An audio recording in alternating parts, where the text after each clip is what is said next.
안녕하세요. 창동 경희심혈관의원 대표원장 안세우입니다. 오늘은 많은 부모님들이 걱정하고 계시는 아토피에 대해서 알아보도록 하겠습니다. 아토피는 아토피 피부염의 준말로서 알레르기성 피부염, 만성 습진의 일종입니다. 알레르기성 피부염이기 때문에 외부 자극에 의해서 촉발되며 만성적이고 재발하는 피부염 증상을 아토피 피부염이라고 합니다.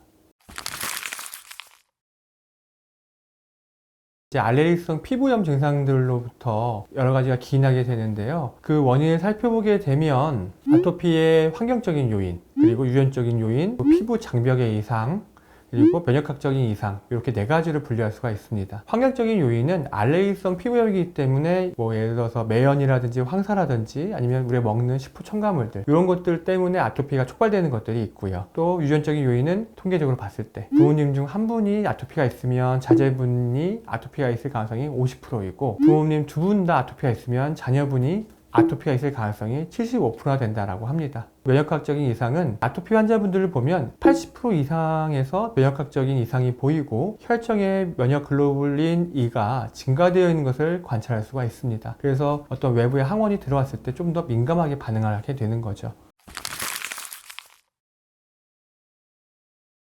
초기에는 이제 가려움증 위주, 그리고 피부의 건조감 위주라고 하면 만성화될수록 점점 더 가피가 쌓이고 태산화되면서 피부가 건조해지고 두꺼워지게 됩니다. 실제로 아토피는 한 곳에 생기는 게 아니라 우리 몸에 여러 곳에 생기기 때문에 어떤 부위는 이 초기 증상이 나타날 수 있고 어떤 부위는 이미 만성화된 증상이 나타날 수 있고, 이러한 두 가지 증상들이 공존한다는 특징이 있습니다. 만 2세 이전에는 얼굴, 몸통, 그리고 팔다리 편 부분, 무릎이면 무릎 앞쪽이 되겠죠. 이런 부분에 주로 아토피가 발생하게 되고요. 2세 이후에는 목이 접히는 부분이라든지 팔꿈치가 접히는 부분, 이런 부분에 아토피가 주로 발생하게 됩니다. 더 나아가서 성인이 되면 얼굴에 홍반을 동반한 습진이 생기게 되고 목 쪽에는 태선화가 아주 심해지면서 더 건조하고 피부가 두껍게 바뀌는 그런 경향성들이 있습니다. 아토피 피부염이 지속이 되면 아이들 같은 경우에는 이 피부가 계속 가렵기 때문에 수면을 못 취하니까 좀 짜증도 늘고요. 또 잠을 깊이 못 자니까 키도 잘 안 자라게 됩니다. 또한 이제 피부에 가피가 생기거나 특징적인 모양들 때문에 반팔 입는 것도 잘 힘들고 친구들 관계에서 좀 위축되고 대인 관계에서 좀 어려움을 겪게 된 경우가 많습니다. 더군다나 아토피 피부염은 알레르기성 비염, 천식과 함께 나타나는 경우가 굉장히 많습니다. 알레르기성 비염이 같이 동반하는 경우에는 아데노이드 얼굴이라 그래가지고 코가 막히면서 입으로 숨을 쉬어서 얼굴이 길어지는 이런 특징적인 형태가 나타나게 되고요. 코가 잘 막히다 보니까 집중력도 떨어지고 잠을 잘 때도 깊이 잠을 못 자다 보니까 키도 안 크게 되는 이러한 문제들이 같이 동반하게 됩니다.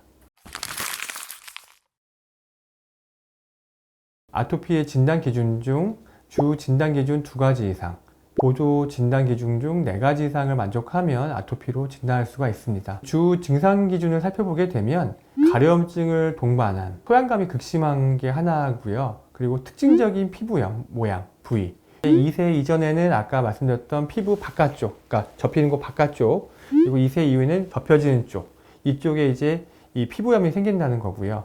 알레르기성 비염, 천식 같은 거에 가족력, 개인력이 있었으면 이 3가지 중에서 2가지 이상을 만족하는 것들이 이제 아토피를 진단할 수 있는 주요 진단 기준입니다.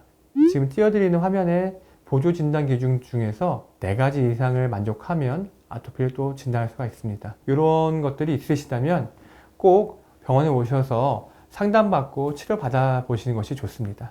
그리고 여름 같은 경우에는 날씨가 덥고 습하다 보니까 땀도 많이 나고 이 땀으로 인해서 또 피부가 자극되니까 아토피 피부염이 더 심해지는 경우들이 있습니다. 습도 높다 보니까 이제